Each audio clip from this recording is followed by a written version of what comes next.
17 novembre 2019, 17h03. Vidéo avec présentation d'un nouvel indicateur qui s'appelle le dashboard. On va essayer de le retrouver. RSI Multi-Time Frame. On va le glisser dans le graphique. On va régler, alors RSI période par exemple, on va se mettre à 12. Upper RSI, on va par exemple se mettre à 55. Au-dessus de 50 en clair. Lower, on va se mettre en dessous de 50, on va se mettre à 45 par exemple. Et on peut éventuellement changer les couleurs. Donc, comme d'habitude, pour ceux qui me connaissent, du bleu quand ça monte et du deep pink quand ça baisse. Voilà. Et du gris, on va laisser ça en gris quand c'est neutre. Alors, vous avez time frames, vous avez différentes unités de temps. Alors, on va en prendre plusieurs. On va prendre M5. Ah, un petit coup de pub de la part de Panda. Tac, on enlève. Alors, je disais, unité de temps M5, M15, M30, on va l'enlever. On va garder H1, H4, D1 et on va enlever tout le reste. Voilà. Et dans Symbols to Display, vous pouvez, je vais vous montrer, par exemple, mettre euro USD. Je fais OK et je fais OK.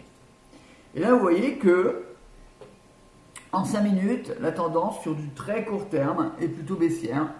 Qu'en 15, il ne se passe rien. Et qu'en H1, H4, on est plutôt haussier. D'accord? Donc, on va attendre, dans la mesure du possible, d'avoir tout qui est rouge, ou presque tout qui est rouge, ou presque tout qui est bleu. Et à ce moment-là, on va s'intéresser, bien sûr, au chart pour prendre notre décision si on se lance ou pas.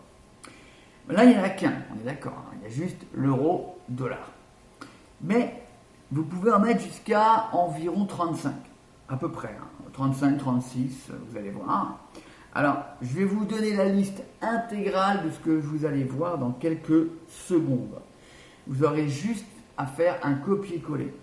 La seule condition, c'est d'être chez LCG, le broker LCG. Sinon, le copier-coller, il ne sert à rien. Soyons clairs. Hein. Donc, je vais chercher mon RSI. J'ai, vous voyez, une liste là. Je fais un CTRL A, je fais un CTRL C. J'ai une liste. Vous l'aurez, hein. Vous aurez juste à faire comme moi. CTRL A pour tout sélectionner, CTRL C pour copier, ou clic droit copier, hein, ça revient au même. Et on va retourner sur LCG, dans l'indicateur, liste des indicateurs, dashboard RSI multiframe, et là, dans Symbols to Display, je fais un CTRL V. Et vous allez voir, ça va être juste de la bombe, ça va être phénoménal ce qui va se passer. Vous allez voir.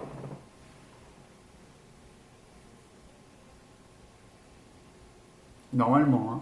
Alors là, il est un petit peu en train de réfléchir. On va le laisser tranquillement faire son taf. Voilà. Et là, qu'est-ce que vous voyez? Vous avez aux alentours, on va dire, de 35 paires de monnaie, devises, matières et j'en passe. Vous en avez 35. Et qu'est-ce qu'on va remarquer? On va remarquer, par exemple, pour donner un exemple, que le WS30, par exemple, est totalement bleu. Alors, je vais aller m'y intéresser. Est-ce que je prends? Est-ce que je ne prends pas? A priori, on est hyper haussier. Tout le monde est d'accord. M5, M15, H1, H4, D1. Ça, c'est un super indicateur. Franchement, je pense que ça peut être très intéressant de l'utiliser. Voilà. C'est pareil pour, vous voyez, les indices AUS200, AEX25, EU50, etc., etc.